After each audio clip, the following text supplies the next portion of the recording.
বিকেল হলেই আমার বাচ্চাদের বায়না শুরু হয়ে যায়, মা কিছু বানিয়ে দাও, খাবো। তারপর ভাবলাম দেখি ওদের জন্য কি বানানো যায়। তারপর আমি এখানে একটা চিকেনের বুকের মাংস নিয়েছি, সাথে নিয়েছি ওটস, তারপরে হচ্ছে টমেটো, গাজর, পেঁয়াজ, কাঁচামরিচ আর হচ্ছে যা যা মশলা লাগে সবগুলো আমি একসাথে ব্লেন্ডার জারে দিলাম।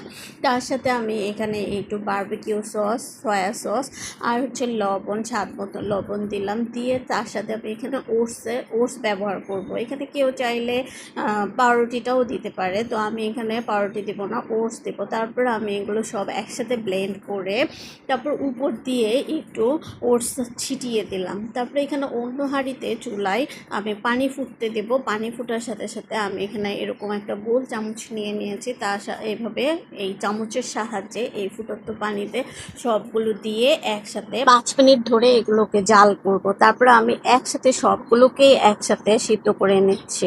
তারপরে সিদ্ধ করে এখানে সবগুলোকে নামিয়ে নিলাম। নামিয়ে এখানে ঠান্ডা করার জন্য দিয়ে এবার অন্য হাঁড়িতে অল্প একটু তেল দিয়ে তারপরে সেই যে ফুটিয়ে রেখেছিলাম বলগুলো সেগুলোকে একে একে এখানে ভেজে নেব, একটু রোস্ট করে নেব আর কি।